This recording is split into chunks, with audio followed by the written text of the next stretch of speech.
Open your eyes for Faiz.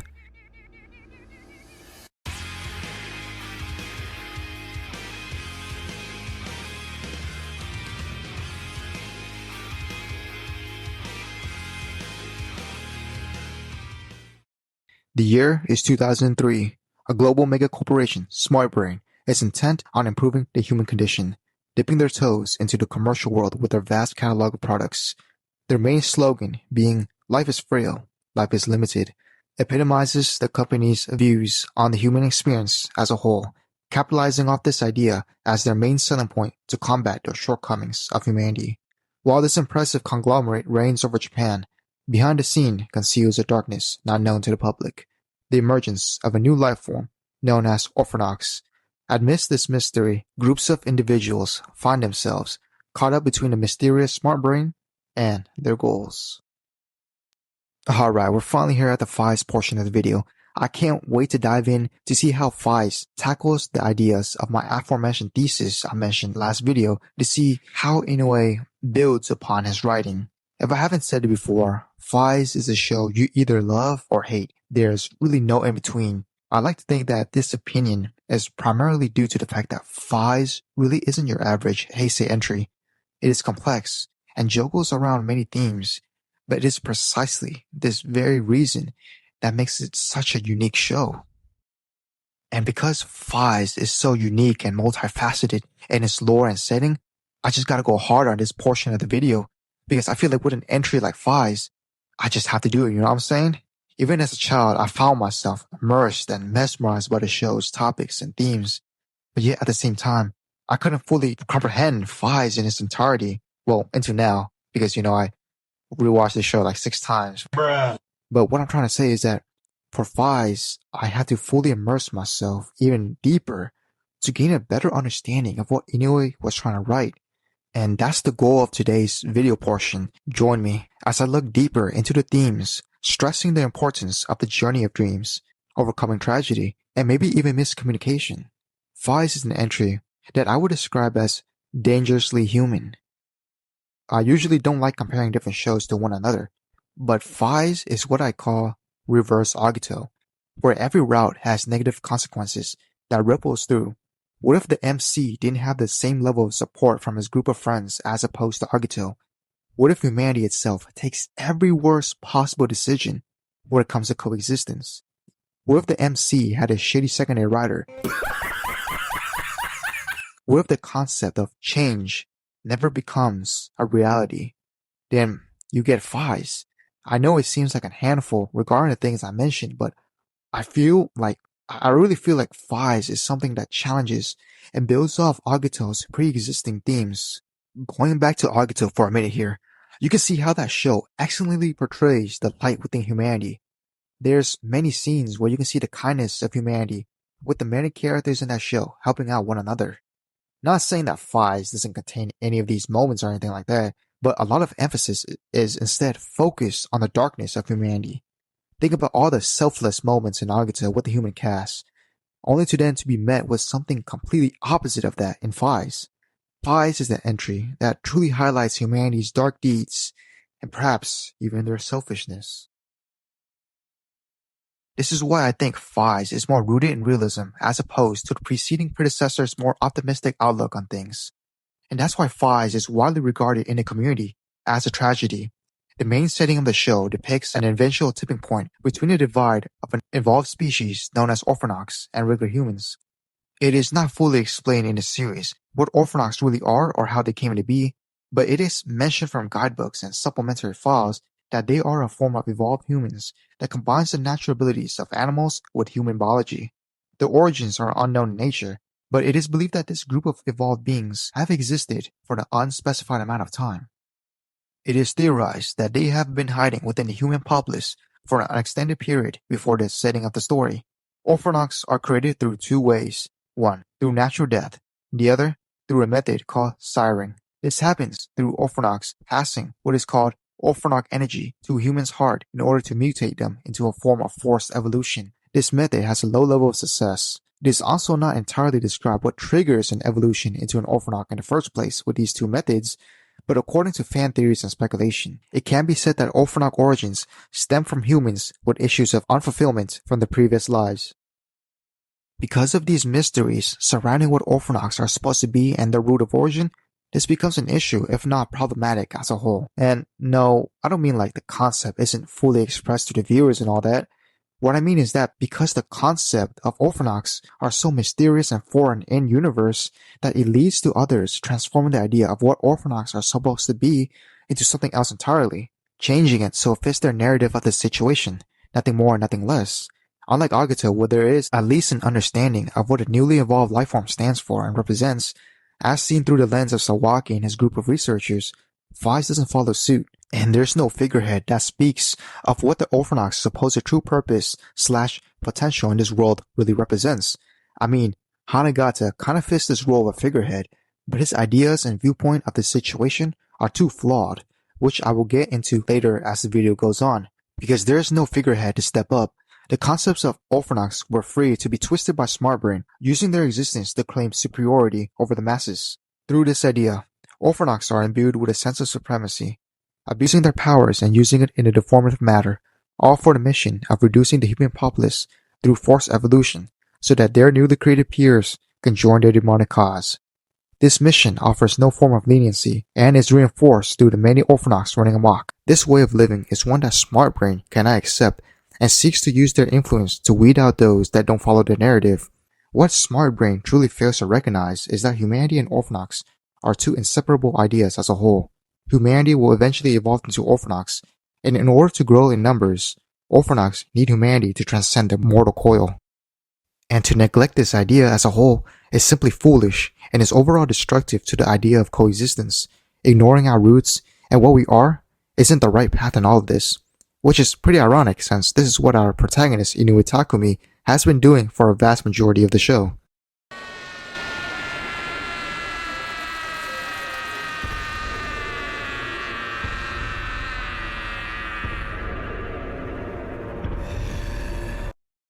Now, I've already gotten a chance to speak about Faiz and one of his best episodes a couple months ago, but for the sake of the video, I just gotta re-explain myself, around the certain themes of what I said in that video. Once again, episodes 17 and 18 depict the newfound dilemma in Takumi's heart. For he has gained compassion for his enemies. Up until this point, Takumi's view of the Orphnnochs are of creatures killing unsuspecting victims indiscriminately, but now this worldview has been shifted once he was saved by Yuka, the crane Orphnnoch. Takumi's narrative of what's supposed to be his enemies have caused him to linger in doubt. Now, while this happens, the dreams of the people he swore to protect are turned into ash. Realizing his staggering doubts have caused his purpose to be tainted, Takumi sets out to correct his mistakes and grows stronger as a warrior. He realizes that he cannot deal in absolutes, and that all Orphnnochs aren't all rooted in their demonic selfish desires. Some have a human heart just like him.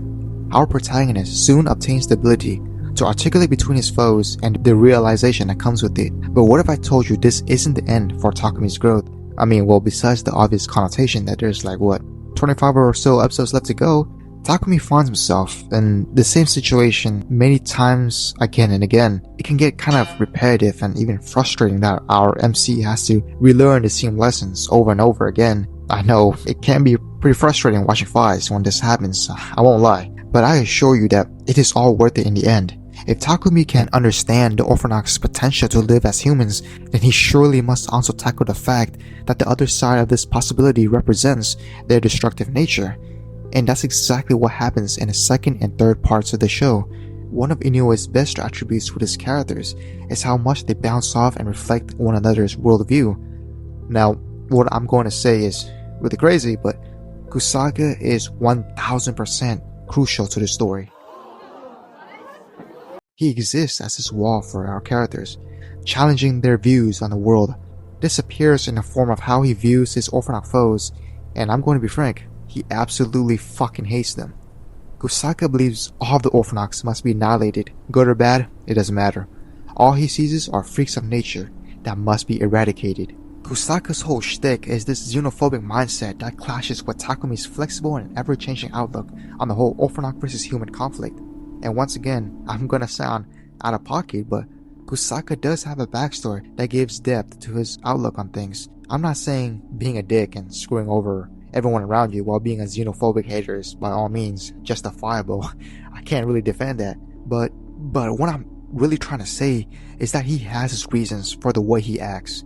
Kusaka's mindset is mainly induced by a traumatic past that he tries his best to keep hidden, much to the confusion and chagrin of his allies and even the viewers at times. On the day of the Ryuseijin reunion, Kusaka and his beloved classmates were ambushed by Orphnnoch agents sent to kill them, after dying and being resurrected as part of SmartBrain's plot to transmute DNA markers into the students as test subjects that will one day awaken the Orphnnoch gene. Kusaka finds himself wrapped in a complexity of emotions. Traumatized from this event and the feelings of bloodshed that comes with it, Kusaka develops an inferiority complex against his unknown assailants. It was a situation he had no control over, and in order to make sure a tragedy like this never happens again, Kusaka trains himself to prepare for a fight against what he believes to be the enemy of mankind. And this is why I honestly think Kusaka fits really well with the story, because in Agito, the last 2 episodes, you can see that Hojo was scared of what the Agito could do because they had these abilities that would make any regular person feel inferior to them. And, I feel like one of my biggest gripes with Agito's ending is that this idea kind of came a little too late, I felt. But with Kusaka, it came right at the perfect time. And Kusaka isn't just like a side character. No, he's like the main character. Well, not main character, but like part of the main cast. Literally the secondary writer. And because of Kusaka's position in the story, I really like his inclusion of how Inoue uses him to showcase how far humanity is willing to go just to justify their hatred of what is different. Because of Kusaka's inferiority complex, it just ties up everything so perfectly because it gives him a reason to do the thing he does. Is it justified? No, it is something that I think should have been done in Agito, and this is why Kusaka's presence works so well in the story. Not only is he a rival to Takumi and maybe even Kiba, but he serves as a reminder of the darkness within humanity. And yeah, he's one of my favorite characters in Faiz. Even if he's my favorite character, I have to admit, Kusaka is someone we shouldn't strive or grow to become. However, this concern actually almost happens to our MC, Takumi. でも俺は奴らをぶっ潰したいと思ってる。一人残らず。 Who is able to see the potential of how Orphnnochs can coexist with humanity, now is tested again with his mindset shifting towards Kusaka's influence. After Kimura's death, a passionate Takumi gives in for a moment, vowing to destroy all Orphnnochs no matter who they are. Once again, forgetting his growth into a protector for both sides of the conflict, even if he didn't know it. A moment only exists within a fraction of time before it is ultimately just a fading thought. Due to external factors, Takumi was able to once again put his trust into this belief of coexistence, but his resolve is not as strong as it should be. This resolve is fickle like paper, for at a moment's notice, Takumi finds himself bouncing between if he wants coexistence or total destruction with his supposed enemies. And this is exactly what happens once Mari was killed by Sawada, the spider Orphnnoch. Takumi finds himself in a complex dilemma with being called out by Kusaka for being so soft and too trusting with a dangerous foe like Sawada. And yeah, I can't believe I'm saying this, but Kusaka is right. Life's funny sometimes. And sane. Sawada is an incredibly loose cannon that the cast should treat with caution. Mari rushing in alone, trying to believe in his humanity, is met with unfortunate consequences. Yeah, I think we should believe in the good of everyone and their potential to change, but not everyone truly has what it takes at the moment to transform and live up to the idea of greatness we believe for them to have. What Mari did was at the heat of the moment, and just like a moment's notice, those feelings were gone in a flash. It was an example of right place but wrong time. And how does Takumi take this situation? Well, he crashes out against his rival and somewhat off and on bestie Kiba, telling off our horse boy that he couldn't, or rather shouldn't be trusted for being an Orphnnoch of all things. And you know how Kiba takes trust to heart. Shit just went down hard. Because of Sawada's actions, Takumi's outlook on coexistence has once again soured. And to add on to this, Takumi reveals his true form as the Wolf Orphnnoch to all of his allies in a desperate bid to resurrect Mari through using SmartBrain's resources. And Lord behold, one of the best Kamen plot twists ever. Well, the only thing that can come close to this is Takumi's, you guys understand what I'm trying to say with the Kamen build stuff. Moving on. This shocks the main cast and even us, the viewers too. depending if you saw the movie first, because technically Paradise Lost revealed Takumi's Orphnnoch origins a couple weeks earlier than episode 34 in real time, I believe. Kiba's and Kusaka's worldview is now flipped upside down. Kusaka can't believe the person he's been reluctantly fighting alongside is an Orphnnoch, and Kiba can't believe that the one person he thought was human was an Orphnnoch instead. These characters all have this very flawed way of thinking, of judging each other from the surface level of their own understanding. I mean, just look how fast Kiba switched up once he realized the truth about Takumi, going from D1 crash out to being more chill around the guy. Even if Takumi's review as an Orphnnoch was beneficial in saving Mari, this event has massive consequences for Takumi's character arc. His friends are scared of his appearance and just can't seem to find themselves being comfortable with his presence anymore. Earlier in this case study, I said that ignoring our roots and what we truly are in our truest form isn't the right course of action in all of this. Instead, we must confront ourselves and the world around us, confront what is different, confront what is unknown, and confront the bigger problem at hand. The human cast are supposed to do this, but quite the opposite happens at the beginning of this arc. Keitaro, who was initially scared of Takumi's true form, tried to act like nothing happened and just tried to go on as if he was trying to deny reality itself. Even Mari, who learned the truth, tried her absolute best to not be frightened by Takumi's presence. There's this uncomfortable vibe with all the characters, and it makes you think, if Takumi is shunned by his human friends, then maybe, just maybe, he should indulge and live as an Orphnnoch. Maybe then he'll be accepted by like-minded individuals just like himself. Despite this all, Takumi just can't seem to let go of his human side, because at his core, he wants to live as a human. He wants to exist as an Orphnnoch with humanity in his heart and soul. Takumi's friends never confronted the true problem at hand. Well, not at this point. I can't entirely blame them for doing so. This revelation is a shock to everyone, and dealing with something like this is incredibly complex and challenging. Everyone is just running from the issue at hand, rather than, actually trying to find some level of resolution to it all. But when they actually finally sit down and talk, through, communication, things get cleared up. Sure, there's still problems and issues that aren't fully resolved, but the main takeaway here is the importance of the dialogue to come. We just can't disregard or neglect these situations as is. No, we have to communicate and understand each other's perspectives in order to reach a level of mutual understanding. Hold up. Wait a minute. Say that again. And what is being communicated actually is the reaffirmations of Takumi's choices.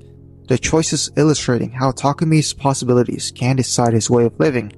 Takumi can either live as a human or as a monstrous being that succumbs to their wicked power. Mari's words demonstrate her idea of trust, reaffirming the possibility of Takumi's inner desire to live as a human, trusting in the version of him that won't relapse or fall into the corrupted mindset of a destructive monster. Trust in the version of him that won't fall into making mistakes. There's always going to be two versions of this process, and maybe the simplest thing we can do in this situation is believe. Believe in the version that can do better, and believe in the positive results of the potential this process brings.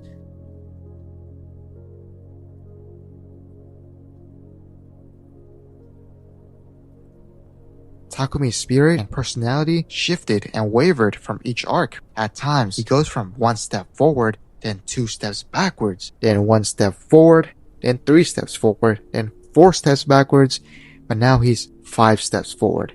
It's a little weird thing I'm trying to describe and put into words. At first, he was a loner without dreams, before eventually understanding the power that these aspirations hold. Next, he finds himself struggling with his newfound compassion with his enemies, into ultimately finding the strength to articulate between who he should fight and those he should protect, only for this development to backtrack, with a possible risk of his purpose to be tainted and end up similar to his douchebag of a friend, before eventually going through massive trials in the shoes of his true Orphnnoch form and finding a place of belonging through communication. Man, Takumi has pretty much experienced it all, and through these obstacles, he's gained a massive admiration for life. He's seen how hard people work for their dreams and how hard they try to survive in order to make these aspirations into reality. Look at Mari, Keitaro, and even Kiba to name a few. These are all brilliant examples of those trying to achieve their life's purpose throughout this whole mess. Smart Brain's motto about life being fragile is more than just a selling point. It is a clear-cut reflection endowed in humanity. Takumi knows this. That's why the point of his character's journey is to change and morph into a protector of dreams, a protector of life, a warrior fighting for a dream of shared harmony between two sides of the same coin. Takumi's struggles overall represents the idea of overcoming tragedy in order to reach, or rather should I say achieve, greatness. He was able to change and evolve into perhaps the best version of himself. He couldn't do it all alone, of course, and sure as hell was a long wild ride. Takumi is the perfect epitome of Inoue's concept about rising from hardships and tragedy. That's what I'm talking about! That's why he's the MVP! That's why he's the GOAT! The GOAT!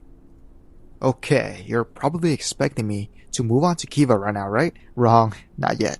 Because Faiz also goes into specifics regarding what would happen if you can't overcome tragedy and instead of rising from it, the weight of it all crushes you instead. だからこそわかるんだよ。オルフェノクの力に溺れたら、俺たちは本当のモンスターになってしまう。強くなければ生きていけないって言いますけど、人間ってどれくらい強くなればいいんでしょうね。君はもう一度自信を持ってノベルトを巻く時が来る。俺はそう信じてる。人間であり続けるなら敵として。俺は人間を捨てたりはしない。Kiba, the secondary protagonist of Faiz, is often described as the opposite of Takumi, and of course, his perfect foil. From the start, Kiba always seemed more like a sociable and pretty upright type of guy on the outside, while Takumi was the opposite and was a bit of a jerk-ass loner. It's time for me to talk about the best duo in Inoue's Rider trilogy. You just can't have a video about Faiz without mentioning the pair of fate. You just can't. At first glance, it would seem like these two are an incompatible duo, but this actually isn't the case at all. They are capable of understanding and respecting one another for their respective amicable traits. Both our horse and wolf boys share the same unease regarding betrayal and trust. Takumi is afraid of betraying others' expectations of him, while Kiba is the complete opposite, being afraid of others betraying his expectations of them. And once this happens, Kiba's most negative trait takes hold, lashing out in anger at those he deems unloyal and unfaithful. While it is a humanly trait, it is also his most deadliest flaw. And you'll see what I mean later on as this video unfolds. This negative trait is one that he just cannot seem to change and fully overcome. Now, I understand that as humans, we all have these unique traits and characteristics unique to us that makes us, well, who we are. Inoue does a really great job at doing this. If I were to ask you to name one thing about his written characters, let's say, let's pick someone I haven't talked about yet. How about Tsurugi from Kabuto, you know? Since the anniversary is also coming up.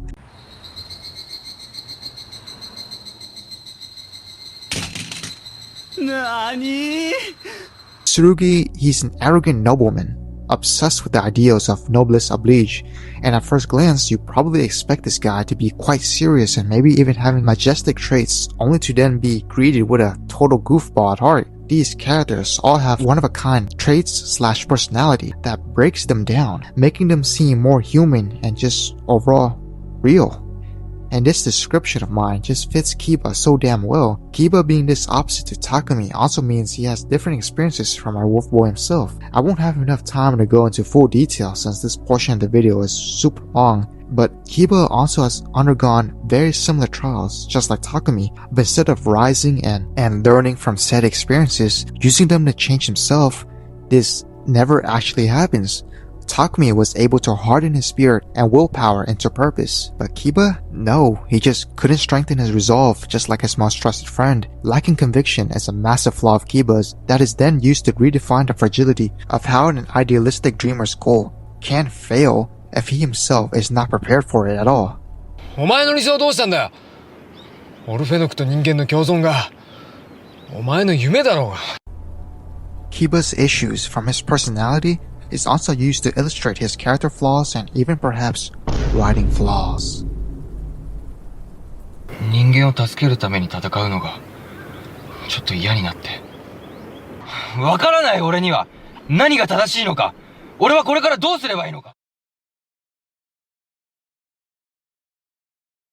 Being the idealistic dreamer that he is, Kiba's true purpose is the shared coexistence between humans and Orphnnochs. And to keep in mind, this isn't a task that can be done so easily. But even so, his friends and Takumi believe that he is the only one capable of bringing peace to the conflict at hand. Currently, at this phase during the war, the human side has begun to mobilize their own forces to combat the Orphnnoch threat, escalating the situation to a point of no return. From their point of view, the Orphnnochs are seen as a dangerous hazard looming over human society. And yes, from a certain point of view, this is true. The vast majority of the Orphnnochs have been killing humans and their victims behind the scenes. And this is where one of Faiz's themes comes into play. Remember, one of Takumi's most essential lessons in his journey was articulating between the Orphnnochs he should fight and those he should protect. And how does he do this? He realizes that the views of the majority shouldn't represent nor reflect the ideas of the Orphnnoch minority, and the Orphnnoch minority wants to live as humans, undisturbed while trying, keeping their powers and abilities at bay.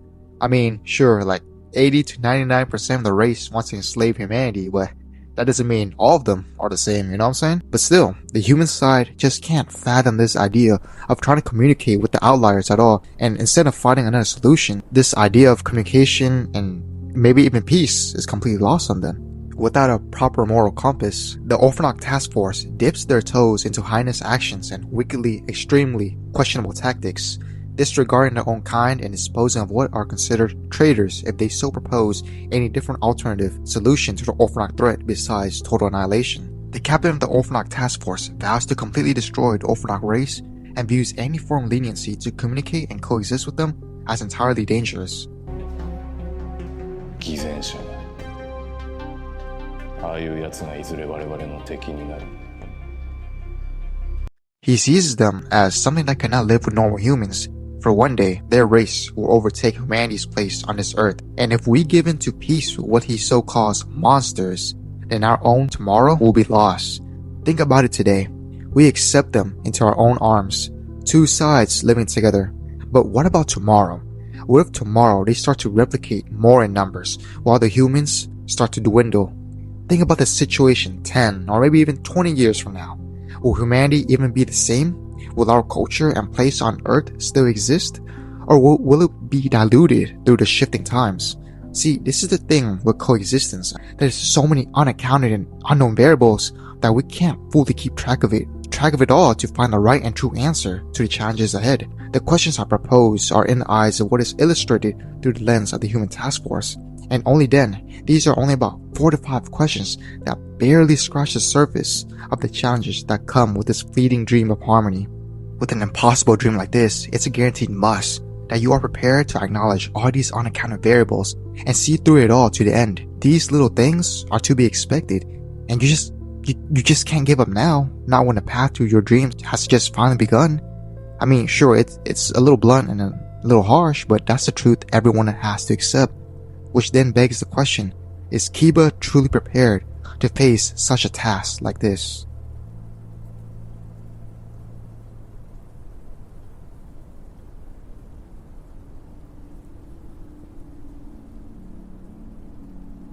The first mission of the Orphnnoch Elite Task Force is to study the biology of the Orphnnoch race. In order to achieve this, they set their eyes out to capture what they call a live specimen. Their first target?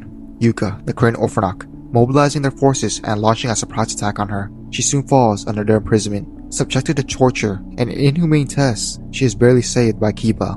This whole situation comes as a shock to the idealistic dreamer, witnessing firsthand the merciless tactics of the humans, the same humans Kiba always wanted to live hand in hand with.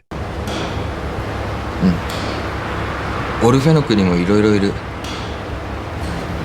俺たちみたいに人間の心を持った者も。それを分かってもらうためにできるだけのことをしたい。やめといた方がいい。危険すぎる。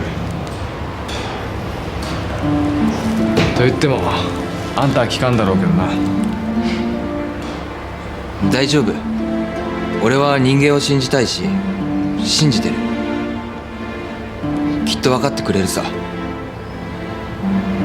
お前が行くなら俺も行くぜ。Shifting his mindset to the point where he tells Yuka to lay low and stop her relationship with Keitaro. This ironically goes against Kiba's path of a shared coexistence. A human and an Orphnnoch living together and sharing common ground? That should be great. But instead of supporting his friend, Kiba tries to disapprove of Yuka's choices. While on the other hand, Takumi was shown to be overjoyed and optimistic for his friend Keitaro, which is all more interesting because at the start of Faiz, Kiba and Takumi would have the opposite views as compared to the version of themselves in the final stretch of the show. It just goes to show how one grew and the other just regressed. But this is where the situation gets worse to complete absolute shit. I haven't mentioned SmartBrain's role in all this yet, and I probably should now. You would expect SmartBrain to do something about the escalating situation with the humans, since, their own Orphnnoch kind are being hunted down and being used as lab rats. Here's the shocker. The CEO and mastermind Murakami is secretly involved in a scheme with the captain of the Orphnnoch Apprehension Task Force. What did you just say? Which is really stupid. This is totally unscripted, but this is where Faiz, this is what I'm talking about, Faiz ending where it kind of lost me a little bit. Murakami's actions come off as highly hypocritical and arrogant to a fault. He claims to want his own kind to be at the top of the food chain, but at the same time, he has no regard for his own people, because for the majority of the show, he's been using them as tools while sending them off to be used as soldiers and disposable pawns to his enemies. Even more baffling is how he wants to test how humanity will use the resources SmartBrain has granted them, basking in curiosity over their choices of using said resources to build or destroy. Only then will the right answer reveal if coexistence is possible or not. Okay. I'm gonna pause the video right here a bit, but I did not like this inclusion in Murakami's character, trying to make him a mirror to Kiba, having his dream of harmony with humanity tainted and saying shit like, yo, I want to test humanity and see where this leads to next. Look, I'm sorry, but talking about the ending of Faiz really gets me really riled up because I don't think this really works, especially in the last few episodes, and it just feels incredibly off. Like, why would you have this sudden development for your main antagonist in the last 5 episodes, Why didn't you just do this 5 or 10 episodes before? I mean, I get that Faiz's biggest strength is, the duality between Takumi and Kiba, but that doesn't mean those two should get all their focus. But I just don't think SmartBrain and Lucky Clover are really great villains. I still like the show, but the villains, I don't know, man. It just feels off.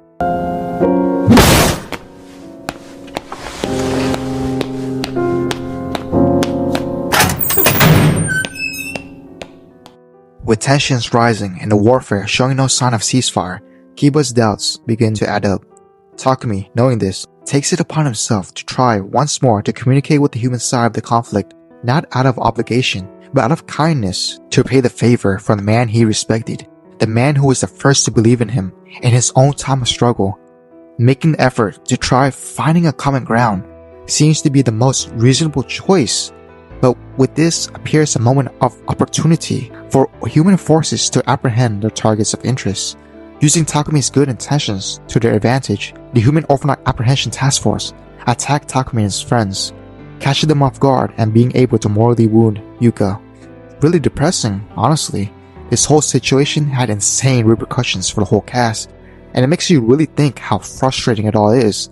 Takumi's good intentions were exploited, and instead of actually trying to communicate, the human forces did the opposite. And maybe, just maybe this dream of a shared harmony really is just an impossible destination to achieve. Maybe it can't happen after all. I think it's scary, really, a world where dialogue and communication is rejected. After experiencing a cruel hand from humanity's judgment a second time, Kiba undergoes a mental breakdown, his inner conflict tearing himself apart from the inside out.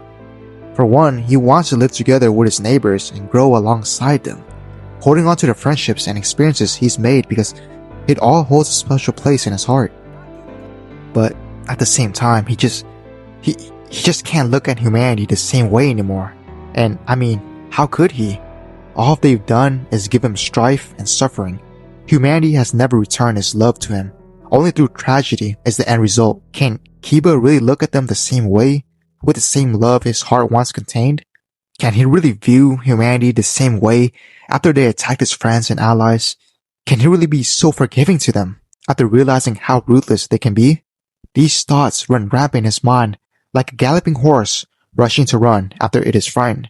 All he can see now is the curse of his own dream being tarnished in front of his own eyes, being forever reminded of the tragedy behind it all. The humans have betrayed him. They betrayed his expectations of them. Fuck it. Fuck it all. Not after what they've done. It's not so easy to forgive them now. But what is easy is giving in to temptations. Kiba's biggest flaw is always his anger, and giving in to that powerful emotion provokes his Orphnnoch side to take over. Once that happens, he engages in rageful outbursts. And so, Kiba gives in to his negative traits. 人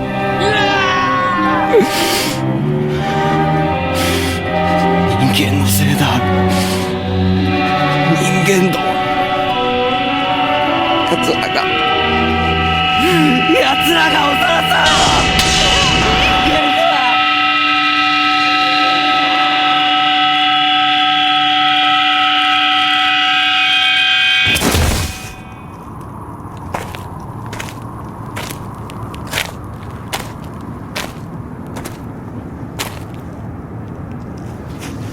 Kiba is further indulging in the same tactics of mutual destruction between the two sides. He is then brought into a new position as SmartBrain's new chairman, succeeding Murakami. This level of position should come with a chance to change the command of power, using his possible influence for a greater good. Instead, the worst possible outcome happens. Kiba uses SmartBrain's influence and resources for the Orphnnoch race while disregarding humanity, and what furthers Kiba's choices for this decision is Hanagata's shocking revelation. The fact that Orphnnochs suffer from a degenerative DNA as a result of their rapid evolution. Because of this shortcoming, the Orphnnoch lifestyle will be doomed unless they can awaken their king, which can correct their DNA mishaps. If this happens, then humanity itself will be destroyed as a whole from the king's power and overwhelming presence, and basically tells Kiba to try to kill the king while he is weak for the sake of a better future. For Hanagata believes Orphnnochs as a whole are a failed race, and they need to be erased as the failure he believes they are to be. And now at this point, I'm like, what the absolute fuck is going on? What Hanagata is implying is basically saying, yeah, all of you guys gotta die for humanity, and your lives, yeah, you all mean nothing to the overall scope of the greater cause. It just comes off as incredibly damning. Hanagata had the proper experience to actually lead the Orphnnochs into a better tomorrow, because he had the best understanding of them as a whole. But instead of actually stepping up to that role of much needed leadership, he just stays in the shadows to observe. And it's so messed up that instead of trying to change things for the better, the one man who could have played a big part in this road for a greater tomorrow just said, fuck it all, y'all gotta die. There's no in-between or ifs. Every Orphnnoch has to die. And this is a hard pill for Kiba and the viewers to swallow, because in Kiba's point of view, does his life not matter in the greater scope of things? What Hanagata is basically asking, or should I say rather forcing on a young man, is to die in the hands of the same humans that attacked his friends, the same worthless humans that Kiba grew to hate. Kiba just can't let this slide, and instead clings on to his limited lifespan, opting to instead protect the king. And as he does this, he falls deeper into the sins of the Orphnnoch lifestyle. Kiba begins to overstep the boundaries of humanity by killing Kusaka. And now, I know you guys are gonna say, why should we care about Kusaka? Him dying should be great. And to tell you the truth, it's not even about that. It's about Kiba overstepping his limits and killing another human. Yeah, I know. Kusaka may be a jackass, but did he truly deserve to be passed judgment on? Did he deserve to truly die like that? That in itself is not for us to decide. We're not gods, and we don't have this form of a higher power, but Kiba does. And what does he do with his higher power? Kills Kusaka, the biggest jackass in the show, who was seen as an obstacle in his path. Takumi, realizing how deep his friend is willing to go, is rightfully pissed that another life has been taken away. Nonetheless, it is a life taken by the hands of a trusted ally he admires.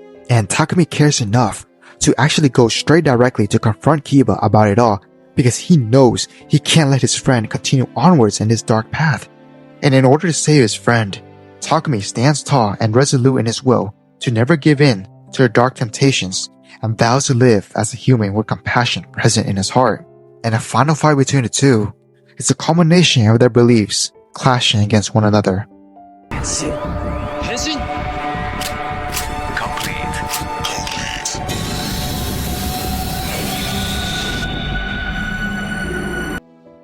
At the end of the day, even if his friend committed heinous actions like murder and all that, Takumi still seizes the possibility of his human heart to flourish once more. That's also why he doesn't land a killing blow to Kiba. Patience is Takumi's greatest virtue learned from his long journey, and maybe it may be the key to the conflict of coexistence at hand. For it is Takumi's patience in seeing the possible goodness of Kiba that our horse boy is able to change in the final battle, reviving the old semblance of who he once was, dying true to not his purpose, but true to himself. In the finale of Faiz, the show once again reiterates the tragic message it's been trying to illustrate all along. Humans and Orphnnochs are always one and the same. Orphnnochs really are just humans who gave into their temptation and were drunk with power, abusing it to their own ends without any remorse or care for their neighbors. This is perhaps why Hanagata wanted to kill off the whole race as a whole because of their toxicity. The concepts of humanity and Orphnnochs are inseparable as the two go hand in hand with one another. Orphnnochs need humanity to shed their mortal coil to eventually one day evolve, and humanity cannot run from this change. And perhaps they too need to accept the fate that one day they can evolve into these beings instead of trying to deny it. But because every side in Faiz makes the absolute fucking worst choices, this concept is never fully recognized or realized and is instead considered just an afterthought. The story then ends with a realistic approach to coexistence, leaving the idea up to the interpretations of the viewers. Unlike Agito, where the show ends with an optimistic outlook that claims humanity will accept what is different, Faiz takes a different approach, ending in a question rather than an answer. Will humanity accept the Orphnnochs and what is different? Or is this idea really just a failed theory that will never come true? We will never know if this day will ever come or not. And now ends the tragedy of Faiz. I'm not talking about the 20th anniversary movie. Okay, wow, I did not expect Faiz's portion of the video to take up this much time. Well, I shouldn't really be surprised when Kiva's part is going to be like an hour or two. It's going to be a pain in the ass to edit all the scenes, due to copyright, but it doesn't matter much to me. Not as long as I get the message out there to the world. So Faiz really does bounce off Agito really well, acting as a reflection for things that could go wrong with communication and coexistence. Wow, how many times have I said coexistence in this video thus far now? I'm pretty sure at least 50 times this word has been repeated now. Anyways, Faiz, I think, has to be Inoue's masterpiece. Sure, it's a show that infuriates me at times, but you can really feel what Inoue really wanted to convey in a show like this. I just appreciate how much it pushes far beyond the boundaries of a child's TV programming at the time, and it just goes up and beyond. I guess due to the amount of times I rewatched the show, I have a bias for it now. I really did enjoy the character writing from Takumi, Kiba, even Kusaka, to name a few. These are all brilliantly beautiful characters, bouncing off one another.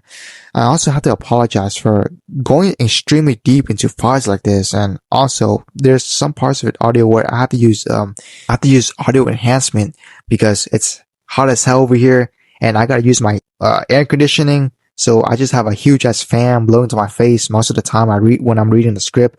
Some part of the audio is gonna sound really weird, so I'm gonna try to edit that out. Faiz is my must rewatch season. Probably for the wrong reasons, but what the hell I gotta lose? And as such, it's time to finally enter the world of Kiva.